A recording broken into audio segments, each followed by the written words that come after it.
بسم اللہ الرحمن الرحیم۔ السلام علیکم۔ قارون حضرت موسیٰ علیہ السلام کے چچا یسہر کا بیٹا تھا۔ بہت ہی شکیل اور خوبصورت آدمی تھا، اسی لیے لوگ اس کے حسن و جمال سے متاثر ہو کر اس کو منور کہا کرتے تھے۔ اس کے ساتھ ساتھ اس میں یہ کمال بھی تھا کہ وہ بنی اسرائیل میں تورات کا بہت بڑا عالم اور بہت ہی ملنسار اور بااخلاق انسان تھا، اور لوگ اس کا بہت ہی ادب و احترام کرتے تھے۔ مگر بے شمار دولت ان کے ہاتھ آتے ہی اس کے حالات میں ایک دم تغیر پیدا ہو گیا، اور سامری کی طرح منافق ہو کر وہ حضرت موسیٰ علیہ السلام کا بہت بڑا دشمن بن گیا اور اعلیٰ درجے کا متکبر اور مغرور بن گیا۔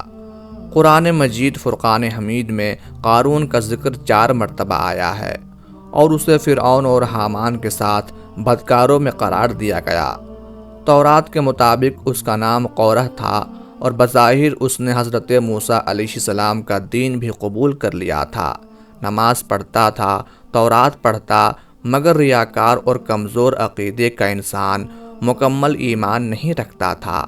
چاہتا تھا کہ لوگ اس سے خوش فہمی رکھیں تاکہ انہیں فریب دے سکے۔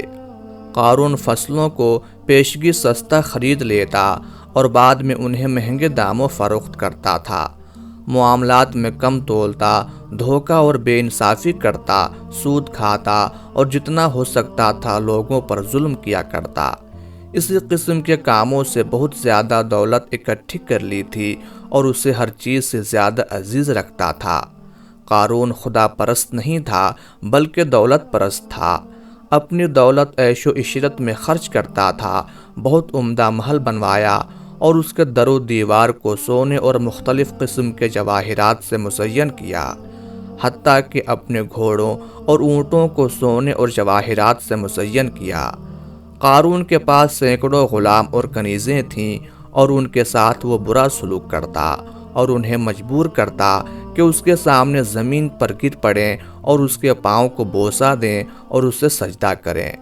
قارون کی دولت کے متعلق اللہ رب العزت نے قرآن مجید فرقان حمید میں ارشاد فرمایا، اور ہم نے بھی اسے اتنے خزانے دے دیے تھے کہ ایک طاقتور جماعت سے بھی اس کی کنجیاں نہیں اٹھ سکتی تھیں۔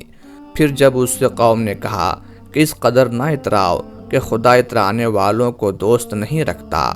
کچھ روایات میں ہے کہ قارون کے پاس اتنی دولت تھی کہ اس کے خزانوں کی کنجیاں 70 اونٹ اٹھاتے تھے۔ بعض عقل مند مومن قارون کو نصیحت کرتے اور کہتے کہ اے قارون، یہ تمام باغ اور ثروت کس لیے؟ یہ سب دولت اور مال کس لیے ذخیرہ کر رہا ہے؟ کیوں لوگوں پر اتنے ظلم ڈھاتے ہو؟ خدا کو کیا جواب دو گے؟ لوگوں کا حق کیوں پامال کرتے ہو؟ غریبوں اور ناداروں کی کیوں مدد نہیں کرتے؟ نیک کاموں میں کیوں قدم نہیں بڑھاتے؟ قارون غرور و تکبر میں جواب دیتا کہ کسی کو ان باتوں کا حق نہیں پہنچتا، میں اپنی دولت خرچ کرتا ہوں۔ مومن اسے باز کرتے اور کہتے کہ اتنی بڑی دولت حلال سے اکٹھی نہیں ہو سکتی۔ اگر تو نے ناانصافی نہ کی ہوتی اور سود نہ کھایا ہوتا تو اتنا بڑا سرمایہ نہ رکھتا، بلکہ تو بھی دوسروں کی طرح ہوتا اور ان سے کوئی خاص فرق نہ رکھتا۔ قارون جواب میں کہتا، نہیں، میں دوسروں کی طرح نہیں، میں چالاک اور محنتی ہوں، میں نے کام کیا ہے اور دولت مند ہوا ہوں۔ دوسرے بھی جائیں کام کریں، زحمت اٹھائیں تاکہ وہ بھی دولت مند ہو جائیں۔ میں کس لیے غریبوں کی مدد کروں؟ مگر مومن اس کی رہنمائی کے لیے پھر بھی کہتے کہ تم لوگوں کے حقوق ادا نہیں کرتے جب ہی اتنے دولت مند ہوئے ہو۔ اگر تم مزدوروں کا حق ادا کرتے تو اتنے ثروت مند نہ ہوتے اور اتنے فقیر اور خالی ہاتھ نہ ہوتے۔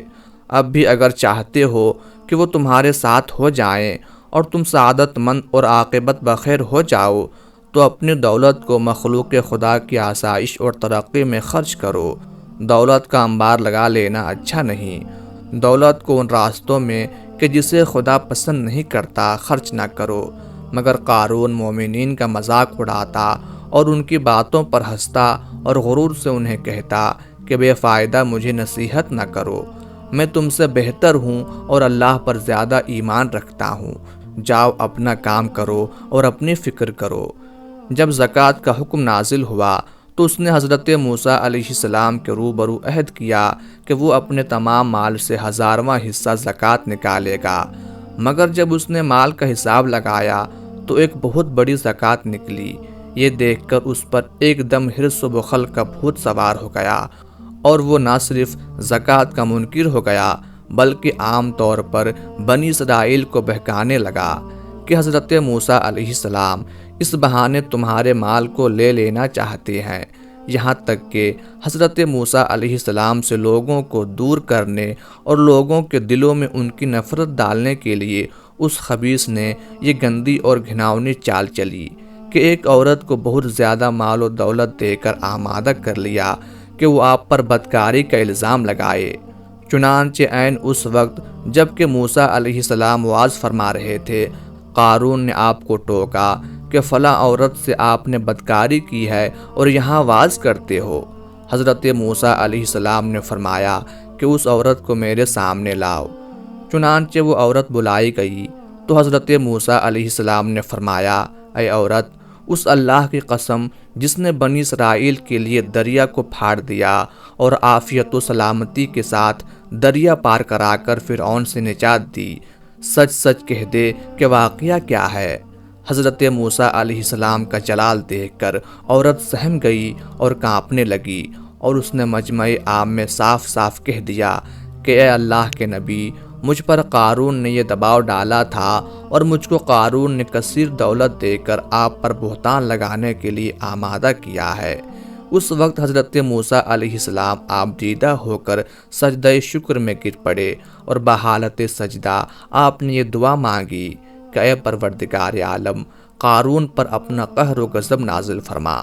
پھر آپ نے مجمع سے فرمایا کہ جو قارون کا ساتھی ہو وہ قارون کے ساتھ ٹھہرا رہے، اور جو میرا ساتھی ہو وہ قارون سے جدا ہو جائے۔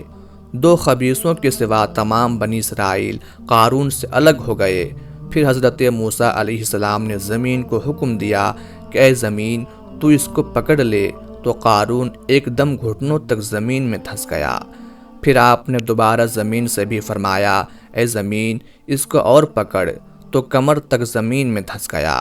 یہ دیکھ کر قارون رونے اور بلبلانے لگا اور قرابت و رشتہ داری کا واسطہ دینے لگا، مگر آپ نے کوئی التفات نہ فرمایا، یہاں تک کہ وہ بالکل زمین میں دھنس گیا اور غرق ہو گیا۔ دو منحوس آدمی جو قارون کے ساتھی ہوئے تھے لوگوں سے کہنے لگے کہ حضرت موسیٰ علیہ السلام نے قارون کو اس لیے دھنسا دیا تاکہ قارون کے مکان اور اس کے خزانوں پر خود قبضہ کر لیں۔ آپ علیہ السلام نے اللہ رب العزت کے حضور دعا مانگی کہ قارون کا مکان اور خزانہ بھی زمین میں دھنس جائے۔ قارون کا مکان اور خزانہ، جو مکان بھی سونے کا تھا اور بے شمار خزانہ تھا، وہ سبھی اللہ کے حکم سے زمین میں دھنس گیا۔